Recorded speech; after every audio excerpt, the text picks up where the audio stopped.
नमस्कार, बहुत स्वागत है आपका डेली 24 भारत में। मैं हूं आपके साथ अनीता शर्मा। शुरुआत करते हैं देश दुनिया की बड़ी खबरों से। और बड़ी जानकारी बिहार से निकलकर सामने आ रही है कि सिंहेश्वर धाम में अफरा तफरी मच गई है। सावन के सोमवार पर ये मंदिर में भीड़ देखने को मिली और मंदिर गेट पर भारी भीड़ से हालात बिगड़ गए। भगदड़ में 6 श्रद्धालु जो है वो घायल बताए जा रहे हैं। बड़ी जानकारी बिहार से निकलकर सामने आ रही है कि जहां पर सावन के सोमवार पर बड़ा हादसा हो गया। प्रसिद्ध सिंहेश्वर धाम में सावन के अंतिम सोमवार पर अफरा तफरी मच गई।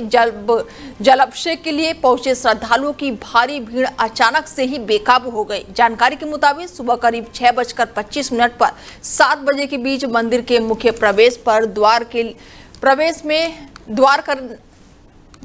द्वार पर श्रद्धालुओं का दबाव तेजी से बढ़ा और जिसके बाद से भगदड़ जैसी स्थिति बन गई।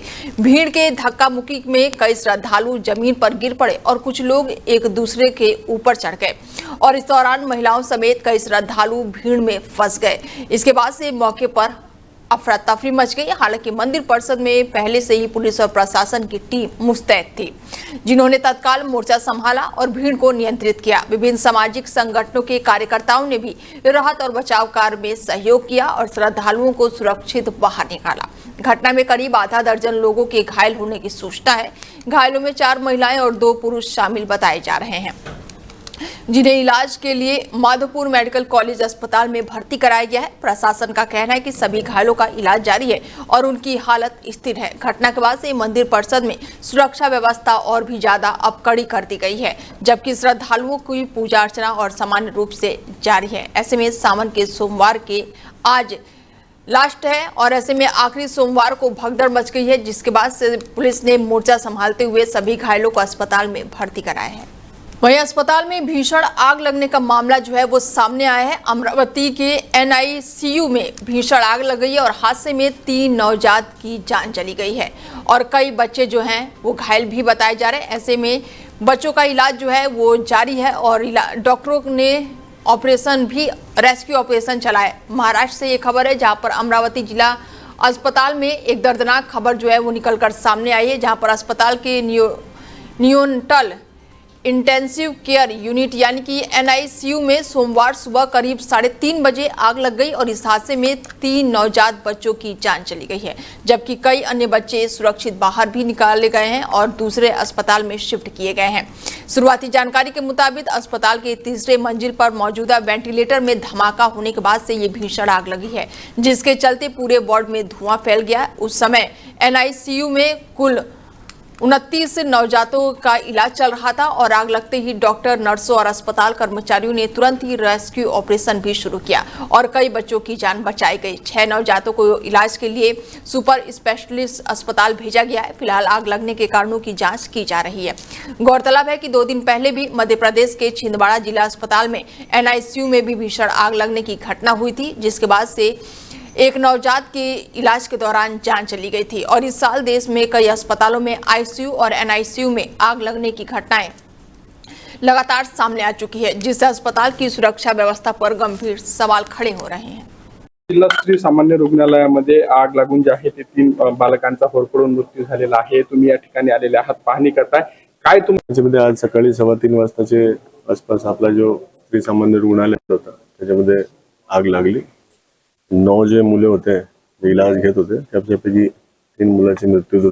वहीं यूपी में देर रात बड़ा प्रशासनिक फेरबदल किया गया है। 17 वरिष्ठ IAS अधिकारियों के तबादले हुए। जल निगम नागरिक में भी बड़ा नेतृत्व देखने को मिल रहा है। ऐसे में लगातार बदलाव देखने को मिल रहा है। जल निगम ग्रामीण के MD बने योगेश कुमार। यूपी से खबर है, यूपी सरकार ने रविवार देर रात बड़ा प्रशासनिक फेरबदल करते हुए 17 वरिष्ठ IAS अधिकारियों के दायित्वों में बदलाव किए हैं और इस तबादला सूची में नगर विकास, नियोजन, ग्राम्य विकास और आयुष, सहकारिता, उच्च शिक्षा और जल निगम समेत कई अहम विभाग शामिल है।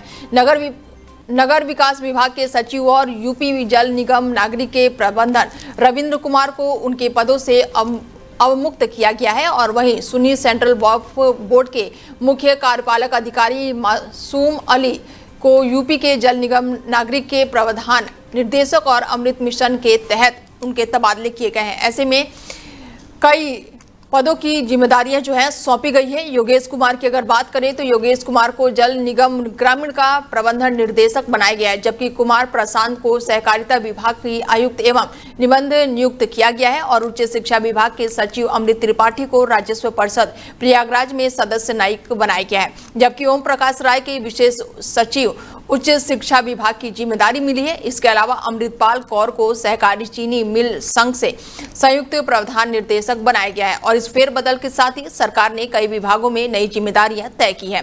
वहीं मुरादाबाद के पूर्व मंडलायुक्त अंजनेश कुमार मिश्रा को 8वां सेवा विस्तार नहीं मिला है और उनकी प्रतिनियुक्ति अवधि समाप्त हो गई है।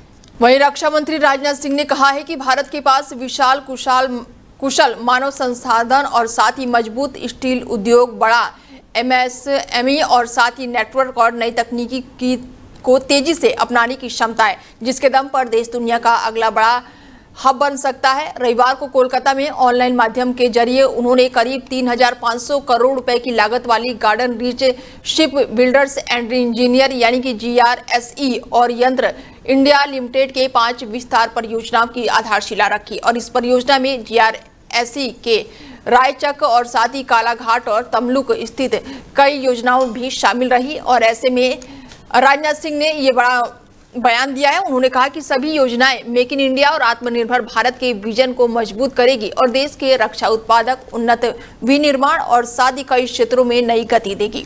उन्होंने कहा कि स्वदेशी तकनीकी और स्वदेशी प्लेटफॉर्म के जरिए सशस्त्र बलों को और मजबूत बनाने का लक्ष्य है। रक्षा मंत्री ने यह भी कहा कि वैश्विक स्तर पर समुद्री व्यापार, नौसैनिक शक्ति और समुद्री सुरक्षा को जरूरत के कारण जहाजों की मांग लगातार बढ़ रही है। ऐसे में भारत के लिए ये क्षेत्र भविष्य में बड़ा अवसर लेकर आ सकता है। जैसे आप देखिए दुनिया भर में जहाजों की मांग लगातार बढ़ रही है, चाहे वह नेवल शिप्स हों, कमर्शियल कार्गो वेसल्स हों, ऑयल टैंकर्स हों, लॉजिस्टिक शिप्स हों, फिशिंग वेसल्स हों, पॉल्यूशन कंट्रोल वेसल्स हों या ऑफशोर प्लेटफॉर्म हो, हर कैटेगरी में डिमांड बढ़ रही है। समुद्री व्यापार भी तेजी से बढ़ रहा है, हमारी नौ सैनिक शक्ति का विस्तार भी तेजी से हो रहा है और समुद्री सुरक्षा की चुनौतियां भी बढ़ रही हैं, यानी डिमांड साइड पर कोई कमी नहीं है। दूसरी तरफ मैं आपका ध्यान आकर्षित करना चाहता हूं, यूके, USA, नीदरलैंड और फ्रांस जैसे ट्रेडिशनल जहाज बनाने वाले जो देश रहे हैं, उन्होंने कॉलोनियल एरा में शिप बिल्डिंग के बल पर ही अपनी कॉलोनी स्थापित की थी, लेकिन पिछले कुछ डिकेड्स में ये देश अपनी शिप बिल्डिंग कैपेसिटी को धीरे धीरे अब कम करते जा रहे हैं। कम कर रहे हैं या कम हो रहा है, यह एक दूसरा विषय है, पर इतना जरूर है कि इनकी शिप बिल्डिंग कैपेसिटी धीरे धीरे कम हो रही है। इसके पीछे कई कारण हैं, जैसे लेबर कास्ट का बढ़ना, जो नौजवानों की यह पीढ़ी है इस क्षेत्र में उनका नया आना, नई फ्रंटियर टेक्नोलॉजी पर ध्यान केंद्रित करना और पुरानी शिपयार्ड का मॉडर्नाइजेशन न हो। वहीं केंद्रीय मंत्री और Republican party of India Athawale के प्रमुख रामदास अठावले ने आरक्षण को लेकर बड़ा बयान दे दिया है। उन्होंने कहा कि आरक्षण का विरोध करना संविधान का विरोध करने के बराबर है और जो लोग आरक्षण खत्म करने या उसमें बदलाव की मांग कर रहे हैं उनके खिलाफ कड़ी कार्रवाई होनी चाहिए। अठावले ने यहाँ तक कह दिया है कि ऐसे लोगों पर राजद्रोह का मामला दर्ज किया जाना चाहिए। उनका ये बयान ऐसे समय पर आया है जब दिल्ली के जंतर मंतर पर आरक्षण व्यवस्था में बदलाव की मांग को लेकर प्रदर्शन की खबरें सामने आई है। अठावले ने आरोप लगाया कि सोशल मीडिया पर भी आरक्षण विरोधी अभियान चलाए जा रहे हैं और कुछ लोग संवैधानिक व्यवस्था को कमजोर करने की कोशिश कर रहे हैं। उन्होंने साफ कहा कि आरक्षण संविधान में मिला अधिकार है और इसे खत्म नहीं किया जा सकता। वहीं दूसरी ओर दिल्ली पुलिस ने स्पष्ट किया कि जंतर मंतर पर किसी भी प्रदर्शन या फिर सभा की अनुमति नहीं दी गई थी और इसके बावजूद भी बड़ी संख्या में लोग वहां पहुंचे और जातीय आधारित आरक्षण के खिलाफ नारेबाजी की। प्रदर्शनकारियों का कहना है कि सरकारी सहायता और आरक्षण का लाभ देने के लिए जाति के बजाय आर्थिक स्थिति का आधार बनाया जाना चाहिए। आरक्षण को लेकर एक बार फिर से राजनीतिक बहस जो है वो तेज हो गई है और इस मुद्दे पर अलग अलग पक्षों की प्रतिक्रियाएं सामने आ रही हैं। वहीं मुख्य निर्वाचन आयुक्त ज्ञानेश कुमार 2 दिवसीय दौरे पर राजधानी लखनऊ पहुंचे हुए हैं और इस दौरान उन्होंने लखनऊ से अपने विशेष जुड़ाव का जिक्र करते हुए कहा कि ये शहर उनके लिए बेहद ही खास है। उन्होंने बताया कि लखनऊ उनकी तपोभूमि रही है और उनकी शिक्षा भी यहीं हुई है। ज्ञानेश कुमार ने कहा कि इस दौरे का उद्देश्य यूपी के मतदाताओं को जागरूक करना और बूथ लेवल अधिकारी यानी कि BLO को चुनाव प्रक्रिया से जुड़ी जरूरी जानकारी देना है। उन्होंने कहा कि BLO लोकतंत्र की आधारशिला है और निष्पक्ष और पारदर्शी चुनाव कराने में उनकी भूमिका बेहद ही महत्वपूर्ण होती है। मुख्य निर्वाचन आयुक्त ने बताया कि प्रदेश के विश्वविद्यालय और स्कूल में भी चुनाव प्रक्रिया, मतदाता जागरूकता और चुनावी पारदर्शिता को लेकर विशेष कार्यक्रम आयोजित किए जाएंगे। ज्ञानेश कुमार की शैक्षणिक उपलब्धि भी काफी प्रेरणादायक रही है और ऐसे में उन्होंने 1969 में हाई स्कूल किया, 1981 में इंटरमीडिएट परीक्षा में यूपी बोर्ड में टॉप किया और हाई स्कूल में करीब 10 लाख विद्यार्थियों के बीच पहला स्थान हासिल किया और जबकि इंटरमीडिएट में लगभग 6 लाख छात्रों के बीच शीर्ष स्थान प्राप्त किया। ऐसे में माना जा रहा है कि उनके इस दौरे के दौरान निर्वाचन आयुक्त को और भी मजबूत बनाने और मतदाता जागरूकता बढ़ाने में कई महत्वपूर्ण कार्यक्रम आयोजित किए जाएंगे। लखनऊ मेरी तपोभूमि रही है, यहाँ पर मेरी शिक्षा भी हुई और यहाँ से हम फिर उनकी शिक्षा बहुत दिनों के बाद लखनऊ में अपनी कर्मभूमि पर आकर उत्तर प्रदेश के मतदाताओं के लिए संदेश देने के लिए आए। खास तौर से हमारे बूथ लेवल ऑफिसर्स जो कि लोकतंत्र की आधारशिला होते हैं, उनको कुछ बात समझा दें और उत्तर प्रदेश की जितनी यूनिवर्सिटीज हैं और जितने स्कूल्स हैं वहाँ पर चुनाव प्रक्रिया की पारदर्शिता और पूरी प्रक्रिया को समझाने के लिए भी यहाँ पर कार्यक्रम होंगे। इन्हीं छोटे शब्दों के साथ सारे मतदाताओं के एक बार फिर नमस्कार। जय भारत, जय लखनऊ। वहीं झारखंड की 14वीं JPSC यानी कि संयुक्त सिविल सेवा प्रारंभिक परीक्षा 2025 का विवाद अब सुप्रीम कोर्ट पहुंच गया है। परीक्षा में कथित अनियमितताओं की स्वतंत्र जांच की मांग वाली जनहित याचिका पर आज सुप्रीम कोर्ट में पहली सुनवाई होनी है। याचिकाकर्ता हरिशरण देवगन ने पूरे मामले की CBI जांच कराने की मांग की है। उनके वकील सत्यम सिंह राजपूत के मुताबिक मुख्य न्यायाधीश की अध्यक्षता वाली पीठ इस मामले पर सुनवाई कर सकती है। ये भर्ती प्रक्रिया 103 पदों के लिए आयोजित की गई थी, लेकिन विवाद बढ़ने के बाद से JPSC ने मुख्य परीक्षाओं को अगले आदेश तक स्थगित कर दिया है। याचिका में दावा किया गया है कि परीक्षा प्रक्रिया के कई चरणों में गंभीर सवाल खड़े हुए हैं। खासतौर पर एक अभ्यर्थी को OMR शीट की कार्बन कॉपी को लेकर भी विवाद सामने आए हैं। याचिकाकर्ता ने प्रश्न पत्र तैयार करके छपाई, सुरक्षा, भंडारण और परीक्षा केंद्रों तक पहुंचना और OMR शीट संग्रह और स्कैनिंग और साथ ही मूल्यांकन तक पूरी प्रक्रिया की जांच की मांग की है। हालांकि झारखंड CID पहले ही मामले की जांच कर रही है, लेकिन याचिकाकर्ता का कहना है कि निष्पक्ष, पारदर्शिता और सुनिश्चित करने के लिए स्वतंत्र जांच जरूरी है। इस मामले को लेकर छात्रों का आंदोलन भी चर्चाओं में रहा है और अब सभी की नजर सुप्रीम कोर्ट की सुनवाई पर टिकी हुई है। वहीं भारत अपने वैश्विक व्यापारिक संबंधों को मजबूत करने की दिशा में एक और बड़ा कदम बढ़ाने जा रहा है। सरकारी सूत्रों के मुताबिक वाणिज्य सचिव राजेश अग्रवाल आज से 28 अगस्त तक दक्षिण अमेरिका के 3 देशों के दौरे पर रहेंगे और इस यात्रा का उद्देश्य क्षेत्र के देशों के साथ व्यापार और आर्थिक सहयोग को नई गति देना है। दौरे के दौरान राजेश अग्रवाल ब्राजील और अर्जेंटीना के साथ संयुक्त व्यापार समिति की बैठक की अध्यक्षता करेंगे। इसके बाद से वो चिली का दौरा करेंगे, जहां पर भारत चिली तरजीह व्यापार समझौता यानी कि PTA को पूर्ण मुक्त व्यापार समझौता के तहत बातचीत आगे बढ़ाई जाएगी। अधिकारियों का कहना है कि चिली के साथ FTA वार्ता और अंतिम चरणों में पहुंच चुकी है और अब केवल कुछ मुद्दों पर सहमति बनाना बाकी है। प्रमुख मुद्दों पर बाजार तक पहुंच और महत्वपूर्ण खनिजों से जुड़े सहयोग शामिल है, जहां पर चिली भारतीय बाजार से अधिक पहुंचना चाहता है। ऐसे में वो भारतीय महत्वपूर्ण खनिजों की आपूर्ति को लेकर मजबूत साझेदारी को कोशिश कर रहा है और इसके अलावा भारत दक्षिण अमेरिका के मार्कोसुर समूह के साथ भी व्यापारिक समझौते का दायरा बढ़ाने में रुचि दिखा रहा है। ऐसे में माना जा रहा है कि ये दौरा भारत और दक्षिण अमेरिका देशों के बीच व्यापारिक संबंधों को नई मजबूती देगा। वहीं न्यूयॉर्क से बेहद ही दुखद खबर सामने आई है, जहां पर पंजाब के कपूरथला जिले के जबोलवाला गांव के रहने वाले 28 साल के गुरदीप सिंह की गोली मारकर हत्या कर दी गई है। गुरदीप सिंह पिज्जा डिलीवरी का काम कर रहे थे और घटना उस समय हुई है जब वो डिलीवरी के लिए निकले हुए थे। शुरुआती जानकारी के मुताबिक इस मामले को लूट की कोशिश में जोड़कर देखा जा रहा है। हालांकि पुलिस अभी सभी पहलुओं की जांच कर रही है और हमलावर की पहचान नहीं हो सकी है। परिवार के अनुसार गुरदीप साल 2017 में डंकी रूट के जरिए अमेरिका पहुंचे थे और फिलहाल वर्क परमिट पर वो वहां पर रह रहे थे। अमेरिका जाने के लिए उन्होंने भारी कर्ज लिया था और बेहतर भविष्य की उम्मीद में लंबे समय तक संघर्ष किया। परिवार का कहना है कि करीब 9 साल से वो अपने घर नहीं लौटे और घटना पर न्यूयॉर्क स्थित भारतीय महावाणिज्य दूतावास ने गहरा दुख जताया और परिवार को हर संभव सहायता देने की बात कही है।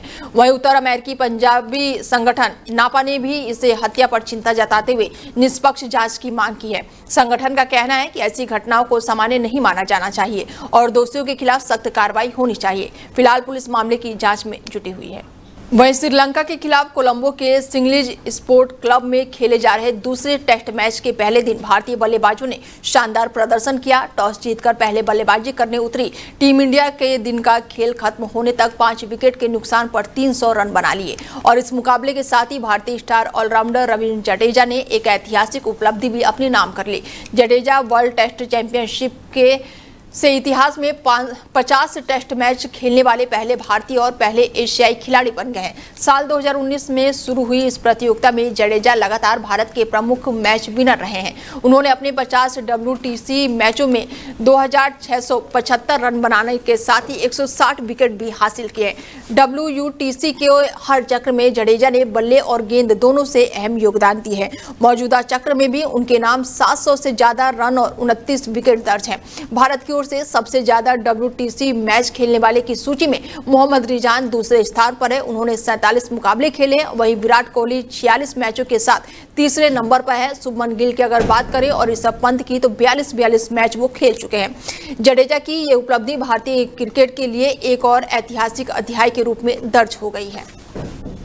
वहीं भारत के युवा ग्रैंड मास्टर प्रनेश एम ने अंतर्राष्ट्रीय शतरंज जगत में देश का नाम रोशन करते हुए कनिष्का ओपन 2026 शतरंज टूर्नामेंट का खिताब अपने नाम कर लिया है। प्रनेश ने टूर्नामेंट के 9वें और अंतिम दौर में शानदार प्रदर्शन करते हुए ये उपलब्धि हासिल की।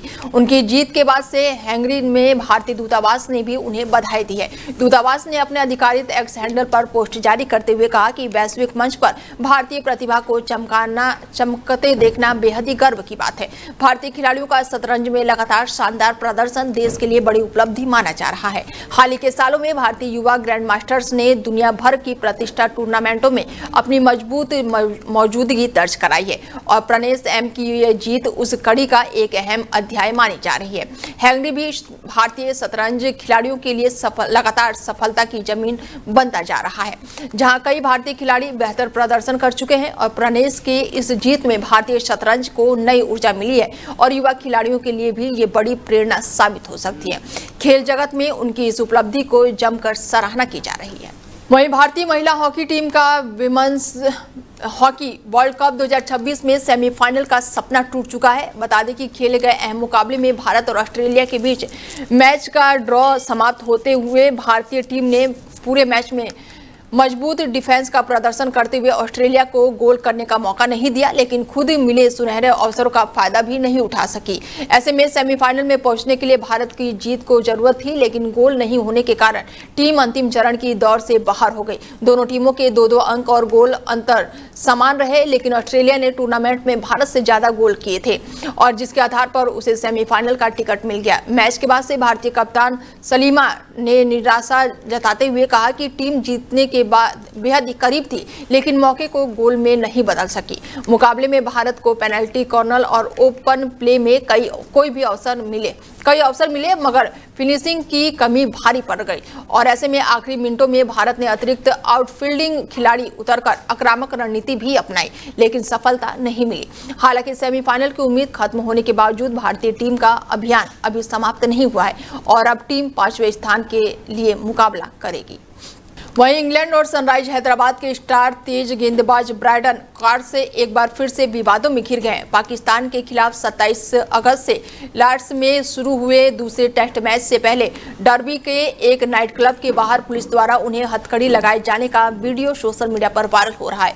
घटना शनिवार देर रात की बताई जा रही है और जब कार्ड्स काउंटिंग चैंपियनशिप में डरहम की ओर से खेलने के बाद से टीम के साथ जश्न मनाने निकले थे। रिपोर्ट के मुताबिक क्लब के बाहर एक शख्स द्वारा उन पर ड्रिंक गिराए जाने के बाद से कहासुनी हुई और जिसके बाद पुलिस ने हस्तक्षेप किया और कुछ समय के लिए उन्हें हिरासत में लिया। हालांकि कार्ड्स को औपचारिक रूप से गिरफ्तार नहीं किया गया और बाद में उन्हें छोड़ दिया गया है। वायरल वीडियो में उनके साथ इंग्लैंड के कप्तान बेन स्टोक्स और साथ ही खिलाड़ी मैथ्यू भी नजर आ रहे हैं। मामले के सामने आने के बाद से England and Wales cricket board यानी कि ईसीबी ने जांच शुरू कर दी है। ईसीबी का कहना है कि उन्हें घटना की जानकारी है और पूरे मामले की समीक्षा की जा रही है। इससे पहले भी कार्ड्स अनुशासनात्मक मामलों को लेकर सुर्खियों में रह चुके हैं। 2024 में क्रिकेट पर सट्टेबाजी नियमों के उल्लंघन के कारण उन्हें 3 महीने का निलंबन भी झेलना पड़ा था और अब इस नए विवाद ने इंग्लैंड टीम की मुश्किलें बढ़ा दी है।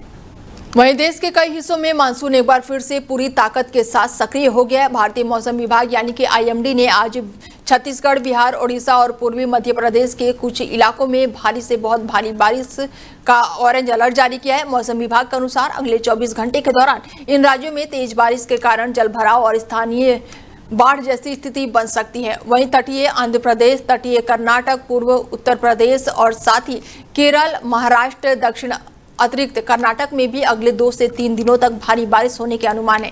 इसके अलावा तमिलनाडु, पुडुचेरी, तेलंगाना, उत्तराखंड और पश्चिम मध्य प्रदेश और पूर्वी भारत के कई राज्यों में भी बारिश की गतिविधियां तेज होने की संभावना जताई जा रही है। मौसम विभाग ने अंडमान निकोबार द्वीप समूह, लक्षद्वीप, पूर्वी राजस्थान, मध्य प्रदेश और साथ ही कर्नाटक सहित कई राज्यों में गरज चमक के साथ तेज हवाएं चलने और बिजली गिरने की चेतावनी जारी की है। लगातार बदलते मौसम को देखते हुए प्रशासन ने लोगों से सतर्क रहने, नदी नालों, जलभराव वाले क्षेत्रों से दूर रहने और खराब मौसम के दौरान बेहद ही जरूरी होने पर घर से निकलने के लिए सलाह दी है। फिलहाल खबरों में मेरे साथ इतना ही। दीजिए इजाजत, नमस्कार।